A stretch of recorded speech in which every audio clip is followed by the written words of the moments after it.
Comment exprimer sereinement ses émotions à son boss? Déjà, il s'agit de savoir de quelle émotion on parle. Ce que je ressens. On n'a pas toujours le bon vocabulaire, donc pour ça, je vous conseille d'aller regarder des listes d'émotions. Ah bah tiens, il y en a une sur le site de Cléon. Rassurez-vous, c'est pas parce que vous partagerez vos émotions que vous passerez pour un faible, un râleur ou un hystérique. Au contraire, si vous le faites de la bonne manière, vous serez perçu comme une personne assertive, une personne qui cherche à être constructive. C'est comment la bonne manière? Considérez qu'il y a deux temps. Le temps numéro 1, c'est quand vous êtes en pleine vague émotionnelle, l'émotion est à son climax, c'est comme si vous aviez un bulldog à l'intérieur de vous.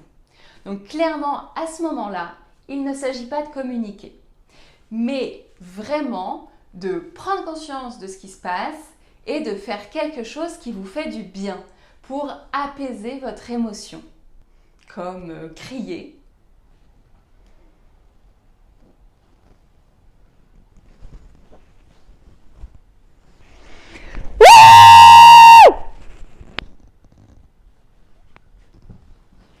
Oui. Aller dehors, aller courir, danser si vous êtes chez vous.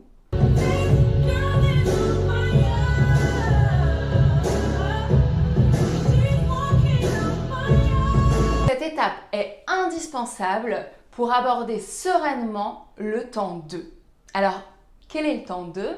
Eh bien, ça y est, vous avez compris ce qui s'était passé, vous avez réfléchi à ce que vous vouliez dire et surtout, vous avez envie d'aller de l'avant. Eh bien, c'est à ce moment-là qu'il faut aller parler à votre boss. De toute façon, c'est toujours la même chose avec toi. Tu partages rien. Tu gardes toujours tout pour toi. Tu es bien content d'avoir toutes les infos que pour toi.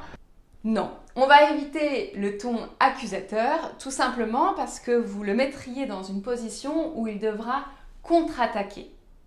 Vous allez plutôt parler de vous, parler de ce qui est important pour vous, parler de vos émotions et de vos besoins. Moi, j'ai besoin de visibilité. L'avantage, c'est que ça lui permettra d'être à votre écoute, donc d'ouvrir le dialogue et de trouver une solution ensemble.